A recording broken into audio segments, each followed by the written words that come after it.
የአቦል ዜና ቤተሰቦች ዛሬም ለእናንተ ይሆናሉ ያልናቸው መረጃዎች ይዘናል። በቅድሚያም ርዕሶቹን እናስደምጣቸዋለን። በመዲናዋ 80 በመቶ የመሬት ምዝገባና ማረጋገጥ ስራ ተከናውኗል ተባለም። አቶ እስክንድር ነጋ ከመንግስት ጋር የተፈራረመውን ስምምነት አስተባበሉ። የኢትዮጵያ ምርጫ ድምጽ የሚካሄድበት ቀን ጸደቀም። የቅን ልቦች ለፌዴራል ፖሊስና ለአዲስ አበባ ፖሊስ ጥሪ አቀረቡ። በአሜሪካ መወለድ ብቻውን $1000 ያስገኛል ተባለ። እንዲሁም ጃፓንን ስላናወጠው ከፍተኛ የመሬት መንቀጥቀጥ እንነግራችኋለን። አብራችሁን ቆዩ።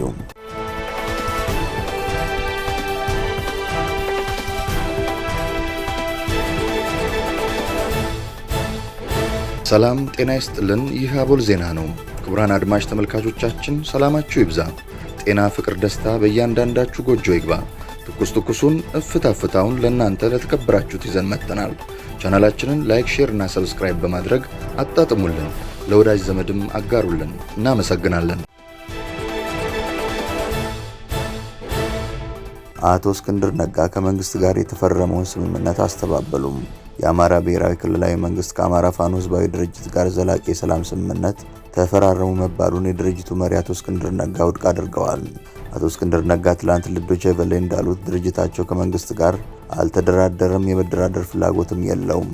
የአማራ ክልል ርዕሰ መስተዳድር አረጋ ከበደ የአማራ ፋኖ ህዝባዊ ድርጅትን ወክለው ከቀረቡት ካፒቴን ማስረሻ ሰጤ ጋር ባለፈው ሳምንት ነበር በይፋዊ ስነ ስርዓት አዲስ አበባ ውስጥ መፈራረማቸው የተገለጸው። ነገር ግን ድርጅቱ የተደረገው ስምምነት ከግለሰብ ጋር እንጂ ድርጅቱን የሚወክል አይደለም ሲል ማስተባበያ ሰጥቶ ነበር። የድርጅቱ መሪ አቶ እስክንድር ነጋ ለዶይቼ ቬለ በሰጡት ቃለ ምልልስ ስምምነቱ ከድርጅቱ እውቅና ውጭ የተደረገ መሆኑን ተናግረዋል። ድርጅቱ አሁን ባለው ተጨባጭ ሁኔታ ከመንግስት ጋር የመደራደር ፍላጎት የለውም ያሉት አቶ እስክንድር ነጋ ያላቸው አማራጭ እሳቸው ራስን መከላከል ያሉትን የትጥቅ ትግሉን ማስቀጠል ብቻ እንደሆነ ነው ያመለከቱት። አቶ እስክንድር ችግሮችን በድርድር ለመፍታት ያላስቻለን መንግስት በተከተለው የአንድ ወገን ፍላጎት ምክንያት ነውም ብለዋል። ከመንግስት ወገን የሚሰማው የድርድር ዜናም ቢሆን ከዓለም አቀፉ ማህበረሰብ የሚመጣ ግፊትና ጫና ውጤት ነው ባይም ናቸው። ኢትዮጵያ ውስጥ የተደረገው ስምምነት ከድርጅቱ በወጡ የአመራር አባል በኩል መፈጸሙ ምናልባት በአፋድ ውስጥ መከፋፈል ተከስቶ የሆነ የሚል ጥያቄ የቀረበላቸው አቶ እስክንድር በድርጅቱ ውስጥ የተፈጠረ መከፋፈል የለም ሲሉ ምላሽ ሰጥተዋል።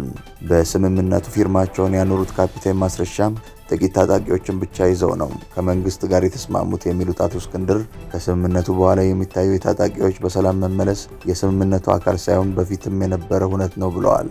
ከአማራ ክልል ውጭ ካሉ እንደ ህወሓትና ኤርትራ መንግስታት ጋር ጥምረት ፈጥረዋል ተብሎ ስለሚቀርብባቸው ክሶች መልስ የሰጡት አቶ እስክንድር በተለይ ከህወሓት ጋር ጥምረት ፈጥራቸዋል መባሉን ከህወሓት ጋር በፍጹም ሊያጣምረን የሚችል አንዳችም ሁኔታ የለም አይኖርምም ብለዋል። ከኤርትራ መንግስት ጋርም አላቸው ስለተባለው ግንኙነትም አቶ እስክንድር አስተባብለዋል።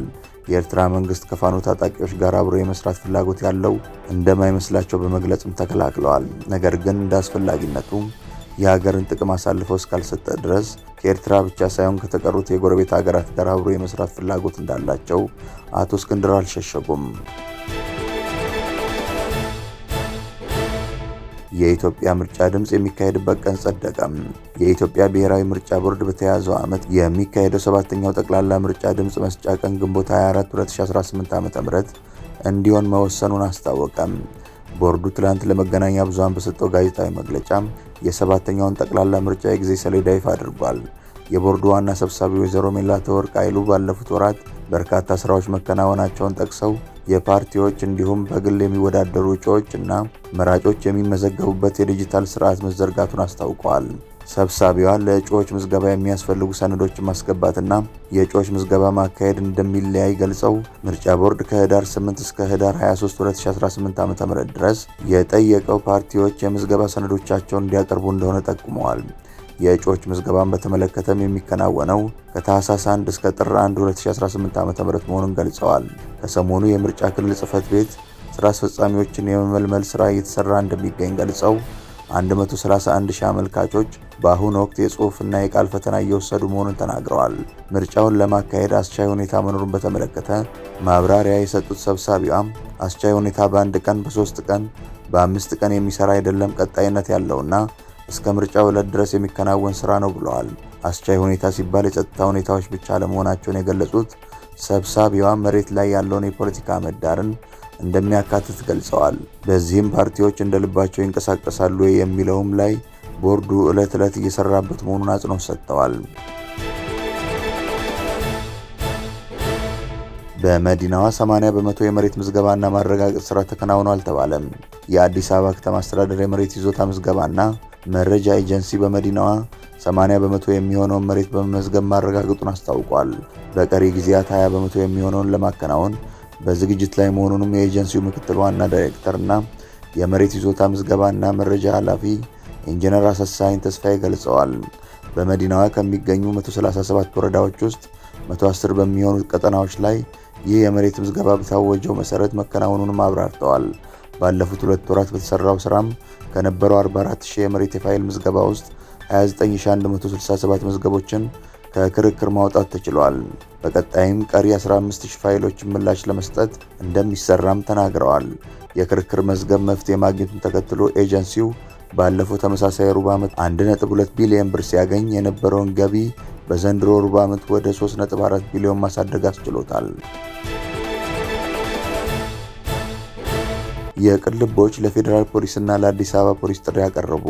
የቅልቦች የበጎ አድራጎት ድርጅት የፌዴራል ፖሊስና የአዲስ አበባ ፖሊስ ኮሚሽን የሀገራችን ባህልና እሴት ብሎም የነገውን ትውልድ ለማፍረስ በማህበራዊ ሚዲያ የሚሰራጩት አሉታዊ መልእክቶችን በቅርበት እየተከታተለ እየወሰደ ስላለው የእርምት እርምጃ አድናቆትና ምስጋናውን እያቀረበ አሁን የቲክቶክ ጌም በሚል ሽፋን በግል፣ በብሔር፣ በሃይማኖት በመባደን የሚካሄዱ ቅጣቶች ማህበራዊ እሴትን ከመናድ አልፈው ወደ አካላዊ ጉዳት፣ ለገንዘብ የግል ሰውነት ላይ ራስን መጉዳት፣ ከሰብአዊነት ያፈነገጡ አጸያፊ ድርጊቶች ለነገው ትውልድ ለገንዘብ ተብለው ጎጂ ሆነው እየተሸጋገሩ ስለሆነ የተለመደውን ክትትላችሁ እንድታደርጉ ሲል ጥሪ አድርጓል።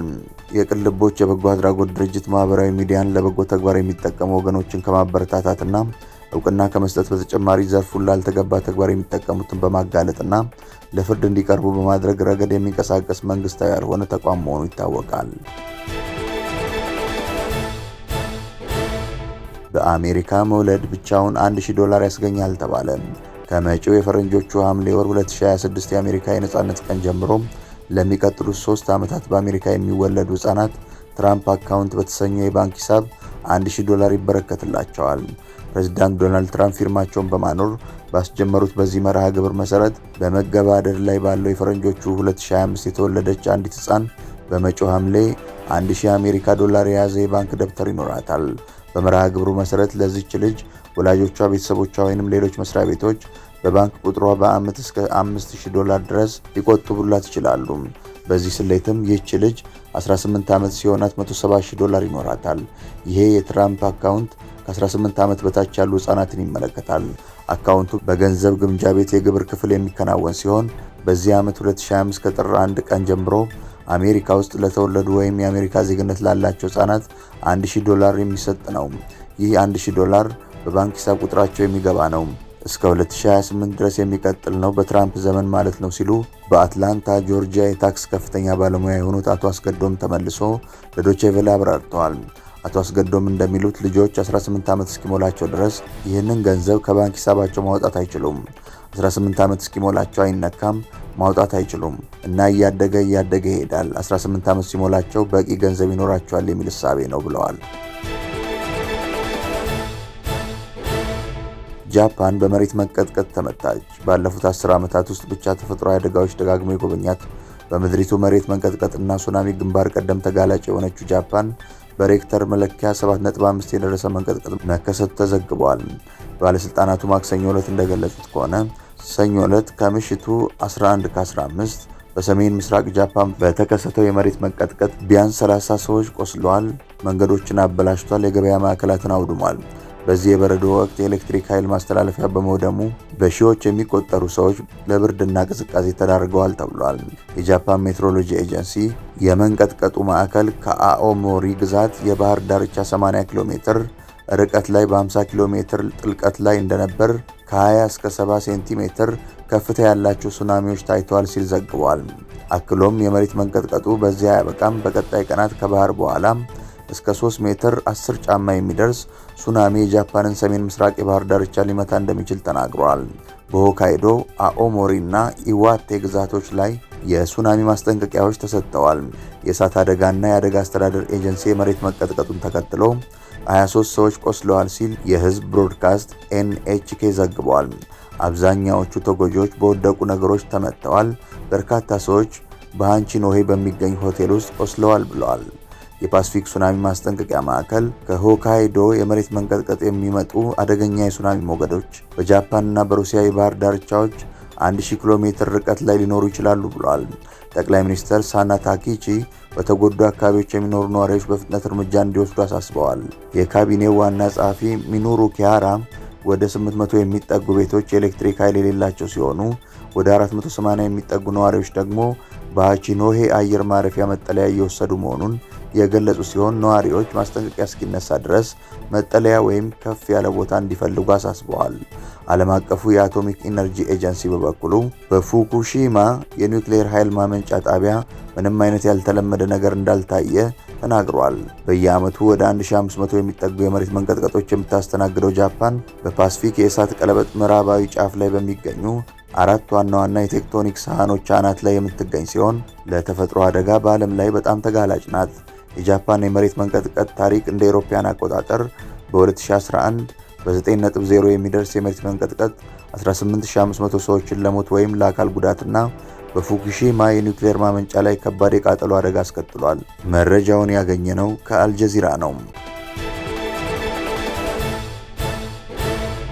ክቡራን አድማጭ ተመልካቾቻችን ስለተከታተላችሁ እናመሰግናለን። የደወል ምልክቷን በመጫን አቦላችንን በትኩሱና በእፍታው ሁልጊዜ እንዲደርሳችሁ አድርጉም። ለወዳጆቻችሁም በፍቅርና በቅንነት አጋሩ። ጡም ቡናችንን አቦል ግብዣችንን ይዘን ወደ በኋላ እንመለሳለን። በቸር ያቆየን።